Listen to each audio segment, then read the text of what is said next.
Hello बच्चों, welcome to maths magic. बच्चों, class 8th में हमारा पहला चैप्टर फिनिश हो चुका है और प्रीवियस क्लास में हमने क्लास 8th में जो फर्स्ट चैप्टर है रेशनल नंबर, उसके कुछ ऑब्जेक्टिव टाइप क्वेश्चंस डिस्कस किए थे।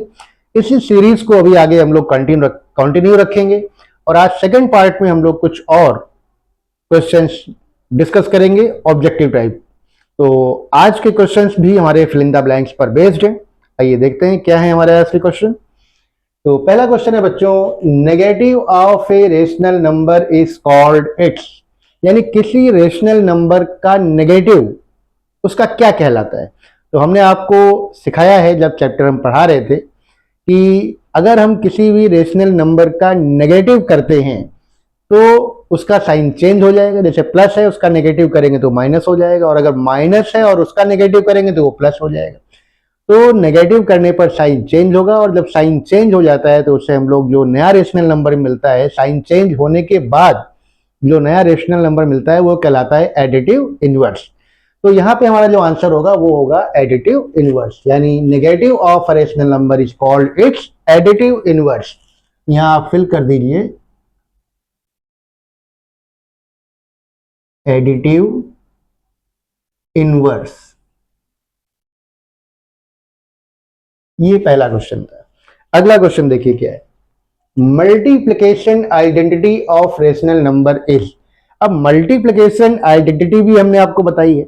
मल्टीप्लिकेशन आइडेंटिटी का मतलब होता है कि किसी भी रेशनल नंबर में अगर हम उसके मल्टीप्लिकेटिव इनवर्स यानी रेसिप्रोकल से मल्टीप्लाई कर दें तो जो आएगा वही मल्टीप्लिकेटिव आइडेंटिटी होती है। तो अगर हम किसी रेशनल नंबर को उसके रेसिप्रोकल से मल्टीप्लाई करेंगे तो आप सभी जानते हैं कि हमेशा 1 आता है, और 1 ही हमारी मल्टीप्लिकेटिव आइडेंटिटी होती है। तो रेशनल नंबर की मल्टीप्लिकेटिव आइडेंटिटी हो गई 1। तो यहां पे आप लिखेंगे 1। 1 is the multiplicative identity of rational number. Next question देखिए बच्चों, multiplication of rational number is dash over addition. यहाँ पे आपको कोई प्रॉपर्टी फिल करनी है, प्रॉपर्टी का नाम फिल करना है। तो आपको सोचना है कि एडिशन के ऊपर कौन सी प्रॉपर्टी उसको फॉलो करती है। तो यहाँ पे जो हम कौन सा ऐसा वर्ड फिल करें कि एक पूरी प्रॉपर्टी ये बन जाए। तो आपने प्रॉपर्टी पढ़ी है डिस्ट्रीब्यूटिव प्रॉपर्टी ओवर एडिशन या डिस्ट्रीब्यूटिव प्रॉपर्टी ओवर सब्ट्रैक्शन। तो यहाँ पर डिस्ट्रीब्यूटिव वर्ड अगर हम फिल कर दें तो ये पूरी एक प्रॉपर्टी बन जाएगी distributive property over addition.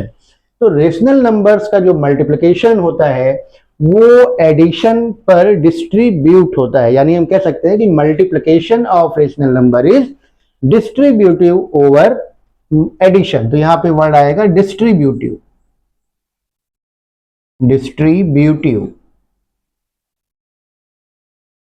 Multiplication जो होता है वो एडिशन पर डिस्ट्रीब्यूटिव होता है, यानी अगर a प्लस बी दो रेशनल नंबर हैं, उनको हम ऐड कर रहे हैं और उसके बाहर हम किसी नंबर से मल्टीप्लाई करते हैं, a प्लस बी को हमने ब्रैकेट में लिखा और बाहर हम किसी नंबर से मल्टीप्लाई करेंगे, तो ये जो बाहर वाला नंबर जो मल्टीप्लाई होगा ये ब्रैकेट के दोनों नंबर्स में मल्टीप्लाई होगा, यानी ये मल्टीप्लिकेशन a और b दोनों में इक्वली डिस्ट्रीब्यूट हो जाएगा। ये आप सभी जानते हैं, प्रॉपर्टी हमने आपको डिटेल में पढ़ाई हुई है। आइए नेक्स्ट क्वेश्चन देखते हैं, division of a rational number by a non zero rational number is a. यानी किसी रेशनल नंबर को अगर हम नॉन जीरो रेशनल नंबर से डिवाइड करें जो कि जीरो ना हो, यानी किसी रेशनल नंबर को दूसरे रेशनल नंबर से हम डिवाइड करें जो कि जीरो ना हो, तो क्या आएगा? तो हमेशा रेशनल नंबर ही आता है। ये आपकी क्लोजर प्रॉपर्टी है कि रेशनल नंबर्स को अगर हम ऐड करेंगे, चाहे सब्ट्रैक्ट करेंगे, चाहे मल्टीप्लाई करेंगे, चाहे डिवाइड करेंगे, दो रेशनल नंबर्स को हम जो भी ऑपरेशन करेंगे हमें हमेशा रेशनल नंबर ही मिलेगा। यहां पर हमारा आंसर आएगा कि रेशनल नंबर, यानी दो रेशनल नंबर्स को अगर हम डिवाइड करते हैं जिसमें कि सेकंड वाला नॉन जीरो रेशनल नंबर है, तो हमें हमेशा रेशनल नंबर ही मिलेगा। दो रेशनल नंबर्स को चाहे आप ऐड करें, चाहे सब्ट्रैक्ट करें, चाहे मल्टीप्लाई करें, चाहे डिवाइड करें, हमेशा रेशनल नंबर ही मिलता है। बस डिवीजन के केस में हमें ध्यान रखना है कि जो सेकंड रेशनल नंबर है यानी जो डिवाइजर रेशनल नंबर है वो जीरो नहीं होना चाहिए, है ना। अब देखिए लास्ट क्वेश्चन क्या है, एडिटिव इनवर्स ऑफ 3/5 इज। तो इसका आंसर ये पहले क्वेश्चन में छिपा हुआ है।